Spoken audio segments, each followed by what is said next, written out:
नमस्ते सदावत ले मातृभूमि। हम लोग एक बार फिर से चर्चा करने जा रहे हैं स्वाति मालीवाल के केस में। स्वाति मालीवाल के केस में हम सब जान रहे हैं विभव कुमार गिरफ्तार कर लिए गए हैं और विभव कुमार पुलिस की हिरासत में 5 दिन के लिए भेज दिए। किसने भेजा? कोर्ट ने भेजा। गिरफ्तार कैसे हुए? क्योंकि स्वाति मालीवाल ने एक मुकदमा लिखवाया। स्वाति मालीवाल ने एफआईआर लिखवाई। उस एफआईआर में गंभीर आरोप लगाए। उन गंभीर आरोपों को ध्यान में रखते हुए उनका मेडिकल हुआ। एम्स जैसे संस्थान में मेडिकल हुआ। कोई ऐसा नहीं है कि झोपड़पट्टी में हो गया है, किसी पीएचसी में हो गया। एम्स ने मेडिकल किया। मेडिकल में गंभीर चोटें पाई गई और उसके बाद पुलिस एक्टिव हुई। यहां न तो कोई पॉलिटिकल पार्टी थी, ना ही कोई लीडर था, ना ही कोई और था। कौन कर रहा था? कर रही थी स्वाति मालीवाल। स्वाति मालीवाल कौन है? अरविंद केजरीवाल के से जुड़ी हुई सबसे खास, सबसे अहम किरदारों में से एक। मैं किरदार इसलिए कहता हूं क्योंकि वो एक पॉलिटिकल पार्टी नहीं, एक ड्रामा पार्टी बनी थी। ड्रामा पार्टी में सबके अपने किरदार थे। उन किरदारों में से एक मनीष सिसोदिया इस समय जेल में है।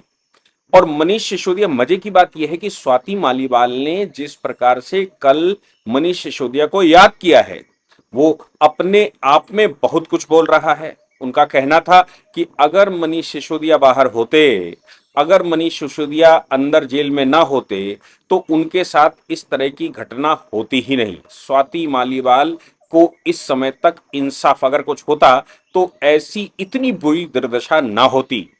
मतलब ये है कि स्वाति मालीवाल ये मान रही हैं कि मनीष सिसोदिया इनके बीच की एक कड़ी रही है और मनीष सिसोदिया पेशेंस रखकर निर्णय कर लेते हैं। लेकिन मनीष सिसोदिया के मामले में आपको याद है कि एमसीडी के चुनाव में अरविंद केजरीवाल से जब प्रश्न पूछा गया तो उन्होंने कहा अभी मुझे कूड़ा चेक कर लेने दो, अभी मुझे कूड़े का पहाड़ चेक कर लेने दो, अभी राजनीति नहीं करनी है। यानी कि पत्रकारों को जिस समय ये कहा गया था कि अभी राजनीति नहीं करनी है, अभी हमको कूड़ा चेक कर लेने दो, यानी कि मनीष सिसोदिया जेल के अंदर हैं, वो अरविंद केजरीवाल की राजनीति के पार्ट है। हालांकि वो कूड़े वाले मामले में आपको पता है ना, कूड़े वाले मामले में भी दिल्ली हाईकोर्ट ने संज्ञान ले लिया है और दिल्ली हाईकोर्ट ने संज्ञान लेते हुए ये कहा है कि दिल्ली की सरकार और एमसीडी मिलकर कूड़े का क्वालिटी डिस्पोजल क्यों नहीं कर पा रही है, कूड़े का डिस्पोजल क्यों नहीं हो रहा है। वो इन्वायरमेंट खराब कर रहा है कूड़ा। और कूड़े के ये जो ढेर हैं, वो ढेर क्यों नहीं खत्म हो पा रहे हैं, जबकि उस पर बड़े बड़े अदालतों के और प्राधिकरणों के आदेश हैं। अरविंद केजरीवाल इसी बात को लेकर इन कूड़ों को ही दिखाकर वो सत्ता में आए थे एमसीडी की। लेकिन एमसीडी में भी खास बात यह है कि स्टैंडिंग कमेटियों की अभी तक रचना नहीं हो पाई और स्कूलों में, एमसीडी के स्कूलों में स्कूल यूनिफॉर्म और बाकी चीजें नहीं हो पाई। उसके लिए भी ये कहा गया था कि दिल्ली हाईकोर्ट ने जब कहा कि सरकार उसको कर दे, जब अगर स्टैंडिंग कमेटियां नहीं बनी हुई हैं तो दिल्ली सरकार कर सकती है सीधी। इस बात पर सौरभ भारद्वाज ने दिल्ली हाईकोर्ट को जवाब दिया था कि अरविंद केजरीवाल जेल में हैं और मुख्यमंत्री जेल में होते हुए कैबिनेट की बैठक नहीं हो सकती, ये नहीं हो सकता, वो नहीं हो सकता। इस बात को भी ध्यान रखना चाहिए कि जब इनको छोड़ा गया तो छोड़ते समय कहा था कि सरकार का कोई फंक्शन नहीं कर सकते, चीफ मिनिस्टर है नहीं, चीफ मिनिस्टर का कोई रोल प्ले नहीं कर सकते। अब ऐसी परिस्थिति में क्या एमसीडी के स्कूलों में राहत मिलना शुरू हो गया होगा? क्या एमसीडी के स्कूलों में सप्लाई शुरू हो गई होगी? क्या एमसीडी के स्कूलों में जनरल कॉन्ट्रैक्ट राज्य सरकार कर सकती है? अभी तो मुझे कुछ लगता नहीं कर सकती। लेकिन आम आदमी पार्टी ने वो बोलना बंद कर दिया। वो उतनी ही देर तक बोला जा रहा था जब तक कि बेल का प्रावधान चल रहा था, जब तक कि बेल की बात सामने आ रही थी। उसके बाद जैसे ही अरविंद केजरीवाल 20 दिन के लिए बाहर आए, उसके बाद सबने बोलना बंद कर दिया। ऐसे कई सारे इशू, वो इंसुलिन का इशू खत्म हो गया। जब उनकी बेल लगने जा रही थी तो इंसुलिन का इशू उठाया गया और ये कहा गया कि उनको डॉक्टर से मिलने दिया जाए, उनको ये करने दिया जाए। पता नहीं, वो 40 दिन लगातार आम आदमी पार्टी रोड पर कुछ ना कुछ नए ड्रामे लेकर आती रही। लेकिन उनको जब छोड़ा गया, छोड़ने से पहले भी दिल्ली हाई कोर्ट, दिल्ली की अदालत ने ये कह दिया था कि इंसुलिन की जरूरत नहीं है, अलग से डॉक्टर की आवश्यकता नहीं है, क्योंकि जेल के अंदर एक बड़ा मेडिकल स्टाफ रहता है जिसमें बड़ी क्वालिटी के वो रहते हैं, डॉक्टर्स रहते हैं। अगर जरूरत पड़ेगी तो वो खुद ही कर लेंगे। और ये तो बात पक्की है। मैंने सबसे पहले मैंने खुलासा किया था और ये कहा था कि देखिए ये जो पिटीशन गई है ये पिटीशन ही निराधार है। उसका कारण ये है इस क्योंकि हॉस्पिटल्स तो अंदर बहुत अच्छी क्वालिटी के होते हैं और वो उनकी एक्सेसिबिलिटी भी बड़े हॉस्पिटल्स में होती है। अगर किसी भी कैदी को, अरविंद केजरीवाल छोड़ दीजिए, किसी भी कैदी को किसी भी प्रकार की गंभीर समस्या होती है तो बड़े हॉस्पिटलों में एडमिट करवाने की भी व्यवस्था होती है, उसका एक इकोसिस्टम होता है। इसलिए जेल में अगर ऐसी व्यवस्था ना होती तो अब तक हजारों कैदी मारे गए होते हैं, हजारों कैदी बहुत ज्यादा बीमार होते हैं। लेकिन ऐसा होता नहीं है क्योंकि वहां मेडिकल की सुविधाएं कुछ अच्छा हो ना हो, वहां मेडिकल की सुविधाएं तो कुछ अच्छी होती ही हैं क्योंकि कस्टडी में मृत्यु होना एक बड़ा गंभीर अपराध माना जाता है। खैर, उस बात से बाहर आते हैं। बात यहां पर आई, स्वाति मालीवाल ने एक बात और कही, उन्होंने ट्वीट किया या कुछ किया, न्यूज़पेपरों में है। उन्होंने ये कहा कि जब भी ये लोग कुछ ऐसा ड्रामा करते हैं, जब भी ये लोग कुछ अपराध करते हैं, जब भी इन ये फंसने का नंबर आता है, जब इनके ऊपर कुछ ना कुछ संकट आता है और किसी प्रकार से इनको लगता है कि अब ये फंस गए हैं, तो पूरे के पूरे डिस्कोर्स को बदलने के लिए ये पूरी टीम लग जाती है और पूरे डिस्कोर्स को बदल लेंगे। विभव कुमार अपराधी है। मैंने 2 दिन पहले भी, जिस दिन विभव कुमार का ये मामला आया था 3-4 दिन पहले, उस समय भी कहा था ये दुशासन है और दुर्योधन कौन है ये भी पता होना चाहिए। और दुर्योधन के सामने ही, दुर्योधन के आवास पर ही दुशासन ये सब काम कर रहा था और दुर्योधन अप्रिशिएट कर रहा होगा। आप सोचिए कि मैंने उस समय भी कहा था कि सीसीटीवी फुटेज तुरंत गायब कर दिए जाएंगे। अगर विभव कुमार दोषी नहीं होगा तो सीसीटीवी फुटेज वैसे के वैसे ही पुलिस को दिए जाएंगे। और अगर विभव कुमार ने कुछ गड़बड़ किया होगा, अरविंद केजरीवाल उसमें शामिल होंगे, ये फंस रहे होंगे, तो सीसीटीवी फुटेज से छेड़छाड़ी की जाएगी। बात आई कि जब दिल्ली पुलिस सीसीटीवी लेने गई तो मालूम पड़ा कि ड्राइंग रूम का, जहां पर यह मारपीट हुई, उसका सीसीटीवी फुटेज गायब है, इरेज कर दिया गया है, बाकियों के साथ भी छेड़छाड़ की गई है। दूसरी बात, विभव कुमार का मोबाइल। विभव कुमार उससे पहले मुंबई में जाकर, मतलब आप सोचिए कि विभव कुमार एक सामान्य सा पीए, उसके पास इतने फ्लाइट के पैसे कहां से आए होंगे कि वो मुंबई गया, उसने इरेज करवाया या उसकी मोबाइल की हार्ड डिस्क बदली, बस बदल कर लिया है। क्योंकि खिलाड़ी तो पुराने हैं, मालूम है ना कि मोबाइल से डेटा रिट्रीव हो जाता है। इसलिए अच्छा ये होता है कि उसकी हार्ड डिस्क ही गायब कर दी जाए, हार्ड डिस्क दूसरी लगा दी जाए। आप सोचिए कि ये लोग कितने बड़े शातिर हैं कि इनके पास डीवीआर सिस्टम बदलने की जुगाड़ है, इनके पास हार्ड डिस्क बदलने के लिए तैयारी है। ये मोबाइल में से हार्ड डिस्क बदलवा लेते हैं, डेटा इरेज करना तो छोड़ दीजिए, मोबाइल की पूरी प्लेट बदलवा देते हैं। आपको ना प्लेट मिलेगी, ना आपको डेटा मिलेगा, ना आपको हार्ड डिस्क मिलेगी, ना आपको डेटा मिलेगा। इतने बड़े खिलाड़ी लोग। इस पर स्वाति मालीवाल ने जो कहा कि मुझे मालूम है कि ये सब छुपाने के लिए ये चंदाल चौकड़ी लग जाएगी, पॉलिटिकल स्टेटमेंट को बचाने के लिए ये पूरी चंदाल चौकड़ी सामने आएगी और ये पुराना गेम है। उन्होंने साथ में ये कहा कि ये जो हो रहा है, बड़े ध्यान से सुनिएगा क्योंकि स्वाति मालीवाल ने जो आरोप लगाए हैं या जो उन्होंने बताया है, क्योंकि मैं लगातार कह रहा हूं कि उन्हीं के ग्रुप की मेंबर हैं, उसी यूनिवर्सिटी से निकली हुई हैं और सबसे सीनियर में से हैं, मतलब अरविंद केजरीवाल के साथियों में से हैं जिन्होंने यूनिवर्सिटी में पढ़ाई से लेकर और फाइनल डिग्री पीएचडी तक की ली है। स्वाति मालीवाल ने कहा कि यह आप सोचो कि निर्भया कांड में सब रोडों पर रहने वाले लोग, जब निर्भया दिल्ली में हुआ था तो ये सारे के सारे लोग रोड पर थे। जब निर्भया हुआ था तो एक एक आम आदमी पार्टी का कार्यकर्ता पुलिस के खिलाफ खड़ा था, प्रदर्शन कर रहा था और जो ऊधम मचा सकता है वो सब कुछ मचा रहा था। लेकिन आज स्वाति मालीवाल के साथ, उनका कहना था कि उनके साथ आज जो हुआ है उसमें ये पूरी की पूरी कंपनी बचाने में लगी हुई है। पूरी कंपनी रोड पर इसलिए है क्योंकि एक मॉडेस्टी भंग करने वाले अपराधी को बचाया जा सके।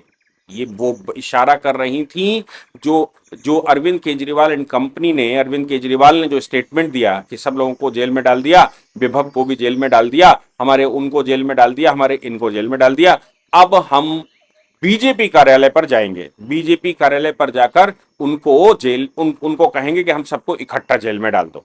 बाद में कहा आधे घंटे तक करेंगे। फिर ये कहा कि अगर पुलिस हमें गिरफ्तार नहीं करती तो हम ये मान लेंगे कि नरेंद्र मोदी जी डर गए। बताओ, एक चिरकुट सा लल्लू टाप एक जरा सा नेता वो ये कहता है नरेंद्र मोदी जी डर गए। पाकिस्तान से तो डरे नहीं, आतंकवादियों से तो डरे नहीं, पीओजेके में हमला, एयर स्ट्राइक और सर्जिकल स्ट्राइक करने से डरे नहीं, पीएफआई को बैन करने से डरे नहीं, आतंकवादियों के खिलाफ एक्शन लेने से डरे नहीं। ये चम्मन चटनी छाप, इससे डर जाएंगे। मतलब कमाल का आइडियोलॉजिकल बात की गई। मजे की बात यह है कि विभव कुमार अगर पुलिस कस्टडी में है तो क्या बीजेपी की वजह से पुलिस कस्टडी में है? विभव कुमार तो कस्टडी में है क्योंकि कोर्ट ने उसको कस्टडी दी हुई है, कोर्ट ने पुलिस को दिया हुआ है, कोर्ट पूरी इन्वेस्टिगेशन चाहता है। कोर्ट में स्वाति मालीवाल का बयान हुआ, पुलिस के सामने स्वाति मालीवाल का एफआईआर हुआ, और इसमें कौन सा या कहां से बीजेपी एंगल किसी को भी देश में दिखता है? जिसको भी दिखता होगा भाई लिखकर बताएगा कि उसको बीजेपी एंगल इसमें दिखता है। मेरा मानना यह है कि पूरे के पूरे घटना को डाइवर्सिफाई करने के लिए, पूरी घटना में पॉलिटिकली खेलने के लिए, यार काम करने के अलावा इस आदमी के पास कितना दिमाग है? ये कितना दिमाग रखता है कि कैसे बीजेपी की तरफ डिस्कोर्स बदल देते हैं, ये कह देते हैं कि ये लोग गिरफ्तार करवा रहे हैं। भाई मनीष सिसोदिया का केस ऑनरेबल सुप्रीम कोर्ट ने सुना, कितने दिन सुना? कई दिन तक सुना। और मनीष सिसोदिया के केस में लंबी पूरे पूरे दिन की सुनवाई हुई, जैसे ट्रायल चल रहा हो। कोर्ट में कहा भी है तुषार मेहता साहब ने कि मिनी ट्रायल चलवा रहे हैं क्या यहां पर? भाई नीचे लोअर कोर्ट में ट्रायल चलना चाहिए, बाद में ऊपर आना चाहिए, बेल में ही मिनी ट्रायल चल रहा है। और 330 करोड़ की मनी ट्रेल पकड़ ली। मनी ट्रेल सुप्रीम कोर्ट ने कहा कि इसमें है। अब आप सोचिए कि सुप्रीम कोर्ट जब ये कहते हैं कि बीजेपी अंदर करवा रही है, जब ये कहते हैं प्रधानमंत्री जी लगे हो, तो क्या ये कहना चाहते हैं कि सुप्रीम कोर्ट भी उनके साथ मिली हुई है? क्या ये कहना चाहते हैं कि नीचे जिस कोर्ट ने रिमांड पर भेजा विभव कुमार को, वो भी मिले हुए हैं, वो भी बीजेपी है? क्या ये कहना चाहते हैं कि पुलिस भी बीजेपी है? क्या ये कहना चाहते हैं high court, supreme court, Rouse Avenue court सब बीजेपी है? अगर ये कह रहे हैं कि supreme court, high court, Rouse Avenue court और ये जो पुलिस है सब बीजेपी है, सब बीजेपी में अगर हो गई है, तो आप सोचिए कि स्वयं स्वीकार करते हैं कि सब बीजेपी में अगर हो गया है तो सब कुछ देश में बीजेपी पर चल रहा है, यानी कि ठीक काम हो रहा है। लेकिन यहां पर ये जो चर्चा इन्होंने की उस बात को लेकर ध्यान में आता है कि स्वाति मालीवाल उसी कंपनी की सदस्य है, उसी ब्रांड से निकली हुई है, स्वाति मालीवाल उसी तरह की बात करती हैं। इसलिए स्वाति मालीवाल ने कहा कि ये सब निर्भया कांड में हम सब रोड पर थे, आज ये एक मॉडेस्टी भंग करने, शील भंग करने वाले अपराधी को बचाने के लिए ये इतने ड्रामे किए जा रहे हैं, और उन्हें मालूम है कि ये कंपनी क्या क्या और करती है और किस प्रकार करती है। बस मनीष सिसोदिया उनको याद आ रहे थे, लेकिन मनीष सिसोदिया जेल के बाहर नहीं है, किंग पिन जेल के बाहर है और मनीष सिसोदिया जेल में है। मनीष सिसोदिया के मामले में उतना प्रयास ही नहीं किया गया जितना प्रयास अरविंद केजरीवाल में चल रहा है। पॉलिटिकल पार्टी ने उतना प्रयास नहीं किया। मतलब क्या है? मनीष सिसोदिया क्या नंबर 2 से भी ऊपर निकल रहे थे? क्या मनीष सिसोदिया पर, जैसा स्वाति मालीवाल ने कहा, वैसा आम आदमी पार्टी के कार्यकर्ता ज्यादा विश्वास करने लगे थे क्या? क्या मनीष सिसोदिया के रहते हुए अरविंद केजरीवाल को अपनी सीट खतरे में दिख रही थी क्या?